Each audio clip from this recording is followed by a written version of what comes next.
नाज़रीन, एजाज चौधरी साहब वाला मामला जो है ना वो एक केस स्टडी है। यानी ये सब जानते हैं कि एजाज चौधरी साहब को अगर जमानत मिल जाती है सुप्रीम कोर्ट ऑफ पाकिस्तान से तो फिर बाकी सबकी जमानत भी हो जाएगी। उसमें जो शाह महमूद कुरैशी साहब शामिल हैं, उसमें यास्मीन राशिद साहिबा शामिल हैं, उमर चीमा साहब शामिल हैं, मियाँ महमूद रशीद साहब शामिल हैं। ये सब लोग भी छूट जाएंगे अगर किसी तरह एजाज चौधरी साहब की जमानत हो जाती है तो। अब एजाज चौधरी साहब का case supreme court of Pakistan में था। बड़ा अजीबोगरीब ड्रामा हो गया कल और आज, इन 2 दिनों में। अब ये चीजें जो मैं आपको बताऊंगा आप सर पकड़ के बैठ जाएंगे कि क्या पाकिस्तान का अदालती निज़ाम अब ऐसे चलेगा। मैं वो हकायक आपके सामने रख रहा हूं क्योंकि अली इशफाक साहब की टीम है, बैरिस्टर शाहज़ मकसूद साहब हैं, 1-2 और दोस्त हैं, ये खुद मुकदमा लड़ रहे हैं। तो मेरा क्योंकि इन लोगों से बहुत अच्छा ताल्लुक है, इनके साथ एक दोस्ती है, एक पुराना याराना है, और वो मुझे जो है वो खबरें दे भी देते हैं, मैं उनसे जान भी लेता हूँ। तो मैंने इनको फ़ोन करके पूछा, मैंने कहा जी मुझे सारी बात बताएं हुआ क्या था। और फिर मैंने जो कोर्ट रिपोर्टर ने उनसे पूछा, उन्होंने भी वही कहानी मुझे सुनाई। अब मैं आपको बताता हूँ हुआ क्या। एजाज चौधरी साहब वाले केस में पहले 3 जज थे जो केस सुन रहे थे सुप्रीम कोर्ट ऑफ पाकिस्तान के। जस्टिस याया अफरीदी जो चीफ जस्टिस हैं, उनके साथ शकील अहमद साहब, जस्टिस शकील अहमद साहब, फिर जस्टिस शफी साहब। ये 3 मुअज़्ज़िज़ जज साहिबान केस सुन रहे थे, लेकिन प्रोसिक्यूशन जजेस को मुतमईन नहीं कर पाई। 4 नुक्ते हैं जनाब इस केस में। सबसे पहले यह था कि जी साजिश की है, एजाज चौधरी ने 9 मई के हवाले से साजिश की है। जज मुतमईन नहीं हो, जजों ने उड़ा दिया, जिन्होंने कहा साजिश को छोड़ो, आगे चलो, कोई कॉन्स्पिरेसी नहीं है इसमें। दूसरा नुक्ता इसके अंदर उठाया गया कि ये नॉमिनेट, उन्होंने कहा नॉमिनेट भी नहीं है, मौके पे मौजूद ही नहीं था, साबित ही नहीं हुआ, लिहाजा दूसरा नुक्ता भी निकल गया। तीसरा आया जनाब के ये जो है इनके ट्वीट्स वगैरह थे जिसकी वजह से सोशल मीडिया पे इनकी ऐसी बातें थी जिनकी वजह से लोग उकसाए गए। तो ये मामले के ऊपर पहले ही फैसला आ चुका है इस्लामाबाद हाई कोर्ट का कि जनाब इनकी कोई वक़्त नहीं है और उसको चैलेंज नहीं किया गया, तो तीसरा भी उड़ गया। अब वाहिद नुक्ता एक रह गया जो उठाया याया अफरीदी साहब ने, यानी बाकी 2 जजेस मुतमईन हो गए और ऐसा दिखाई दे रहा था कि 2 जज साहिबान ये फैसला दे देंगे कि एजाज चौधरी साहब की जमानत दी जाती है, ये मुचलका आप जमा करवाएं और इनको घर भेजें एजाज चौधरी साहब को। अब ये नजर आ रहा था 3 में से 2 जज तो एक तरफ खड़े हो गए थे। याया अफरीदी साहब ने वहां पे कह दिया जी इनकी वीडियो भी है, और खुद कहा कि इनकी वीडियो भी है, और बार बार कहा इनकी वीडियो है। अच्छा, अब हुआ ये कि पहले एक इनकी वीडियो निकाली गई तो वो पता चला जी वो वीडियो नहीं है, वो कोई ऑडियो निकल आई। तो जजेस ने कहा ऑडियो तो कोई सबूत ही नहीं है, फारग करें, आगे चलो। फिर एक जो है वो वीडियो निकाली और चलाई गई, वो 15 मई की वीडियो थी। तो जो मुअज़्ज़िज़ जज बैठे थे बेंच में, उन्होंने कहा जी 15 मई को वीडियो इन्होंने की है, उसकी बुनियाद पे 9 मई को साजिश हो गई। यानी एक आदमी ने 15 मई को अवाम को एक उकसाया और 9 मई को अवाम ने हमला कर दिया। ये कैसे हो सकता है जनाब? ये हो सकता है, ये तो कैलिबरी फॉन्ट वाला काम हो गया ना, कि वो फॉन्ट बना बहुत अरसे बाद और मरियम नवाज ने उस फॉन्ट के अंदर अपनी डीड लिख दी बहुत अरसा पहले।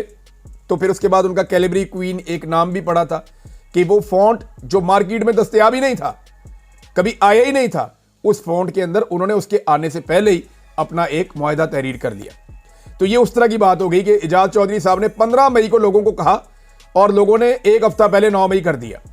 अंदाजा करें आप, ये भी उड़ा दिया जज साहब ने। फिर एक और वीडियो निकाल के चलाई गई। अब ये वीडियो निकली जी 12 मई की। तो जज साहब ने कहा यार 3 दिन बाद वो कैसे साजिश कर रहा है भाई, वीडियो 9 मई से पहले की कोई है तो निकालें।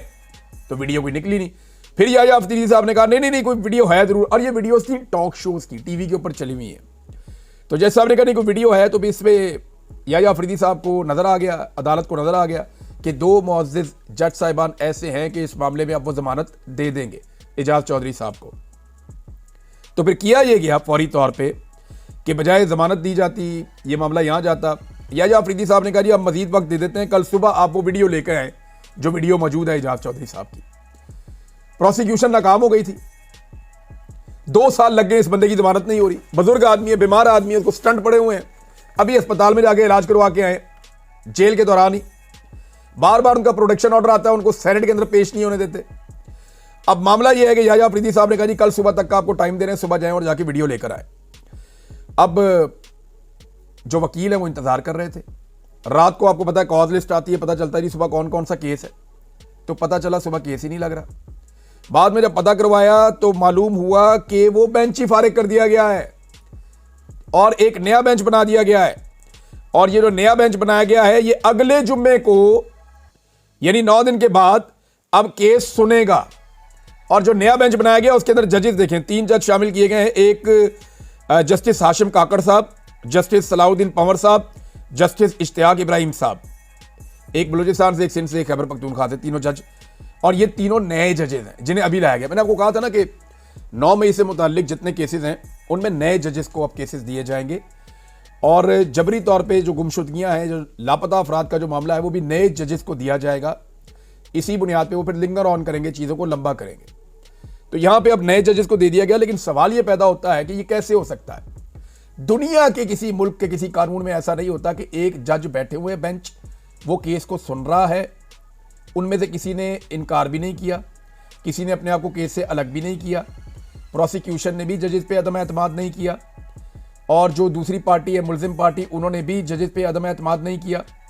सारी चीज़ें स्मूथली चल रही हैं, हर चीज़ अपने ट्रैक के ऊपर है। अचानक खबर आती है जी जो सुप्रीम कोर्ट ऑफ पाकिस्तान का दफ्तर है उसने बेंच ही तब्दील कर दिया है और केस अब नहीं लगेगा, केस 9 दिन के बाद लगेगा। ये क्या है? ये खेल घटिया और घिनौना इस मुल्क में खेला तो जा रहा है, लेकिन खेलने वाले एक बात याद रखें कि वो पाकिस्तान की अदलिया में वो वाला गंद डाल रहे हैं जो नस्लें लग जाएंगी समेटने में।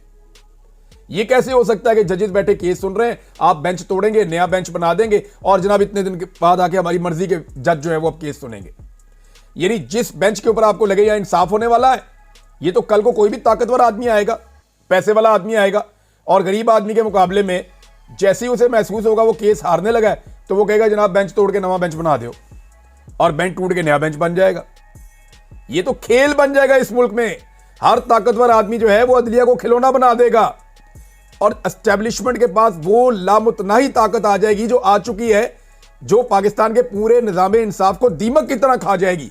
और खा क्या जाएगी? खा गई है। इस केस को देखकर मैं हैरान हो गया हूं कि कहां इन्होंने पाकिस्तान की जुडिशरी को पहुंचा दिया है। अब इसी हवाले से जो 9 मई वाले मामलात हैं, क्योंकि इसी में इनको फंसाया हुआ है, एजाज चौधरी साहब को जस्टिस हसन अजहर रिजवी साहब ने एक बड़ा टेक्निकल नुक्ता उठाया। ये बड़ा अहम है 9 मई के हवाले से।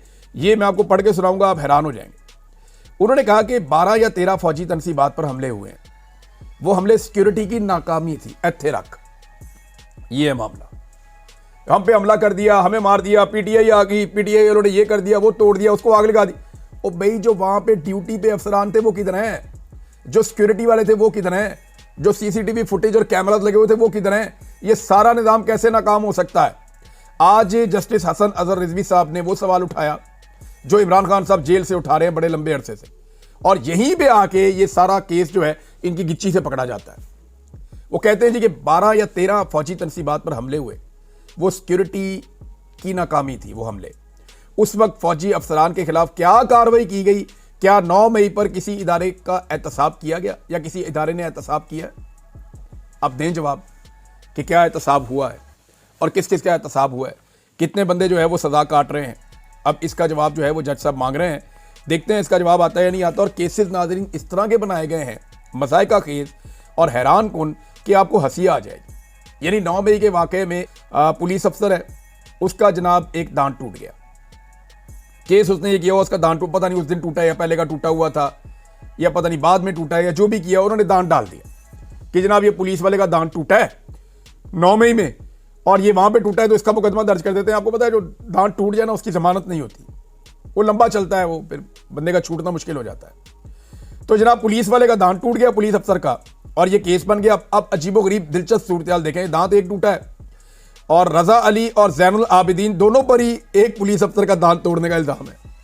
यानी दोनों ने आधा आधा तोड़ा, या दोनों ने इकट्ठे पकड़ के ऐसे करके निकाल के तोड़ा। कैसे निकाला भाई? दांत एक आदमी तोड़ सकता है, एक आदमी ने जरब लगाई दांत टूट गया, दूसरे आदमी ने चपेट मार दी होगी, धक्का मार दिया, उसके खाते में आप दांत टूटना तो एक ही बंदे के खाते में डालेंगे ना, या दांत तोड़ा वो 2 बंदों को अलग अलग के ऊपर मुकदमा कर दिया आपने।